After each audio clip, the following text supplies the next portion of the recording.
La vigile matinale provient de l'œuvre de Saïri Guardado, Méditation quotidienne au féminin. La méditation de ce matin, aujourd'hui, 3 juillet 2025, est tirée de Job 39, verset 16. L'autruche est dure envers ses petits comme s'il n'était pas à elle. Elle n'a pas peur d'avoir eu de la peine pour rien. Comme l'autruche, page 192. Norma Jeanne Montenson est venue au monde comme un bébé tout à fait normal. Cependant, sa mère l'a confiée à un couple marié dès sa naissance, jusqu'à 7 ans. Celle-ci l'a ensuite emmenée vivre avec elle pendant 1 an.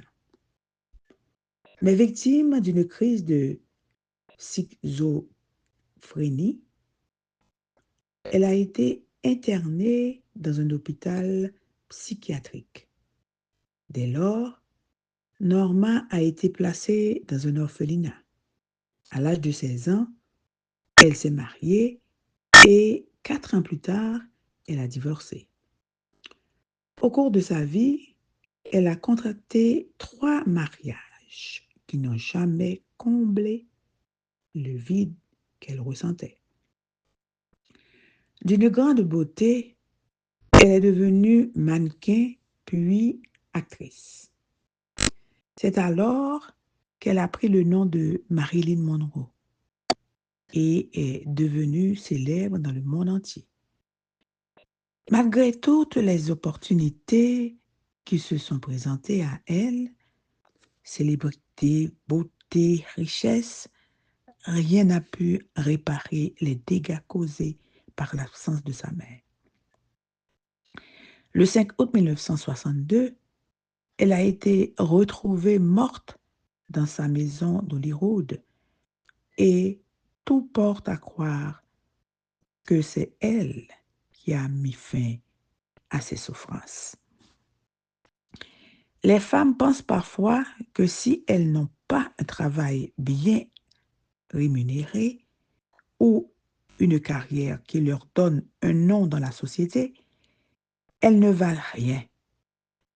Or, rien n'est plus éloigné de la vérité.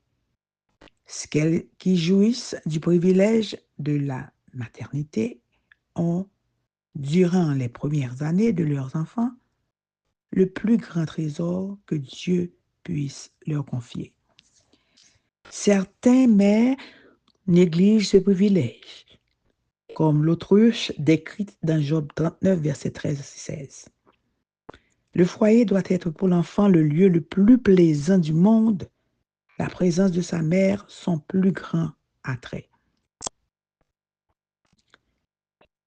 L'éducation reçue et la formation du caractère dans l'enfance, en ce qui concerne les bonnes habitudes, la maîtrise de soi et la tempérance donneront la mesure de l'influence de la jeunesse sur la société.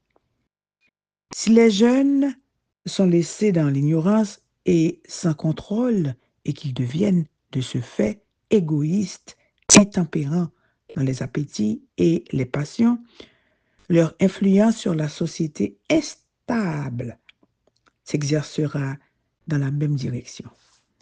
Chers amis, c'est le genre féminin que le Créateur a choisi pour jouer un rôle vital dans l'éducation des enfants. Aidons ces enfants à être des diamants polis qui brilleront au milieu de cette société qui s'enfonce de plus en plus dans les ténèbres. Amen, amen, amen. Heureuse d'avoir le privilège d'éduquer. Que Dieu vous bénisse. Bonne journée.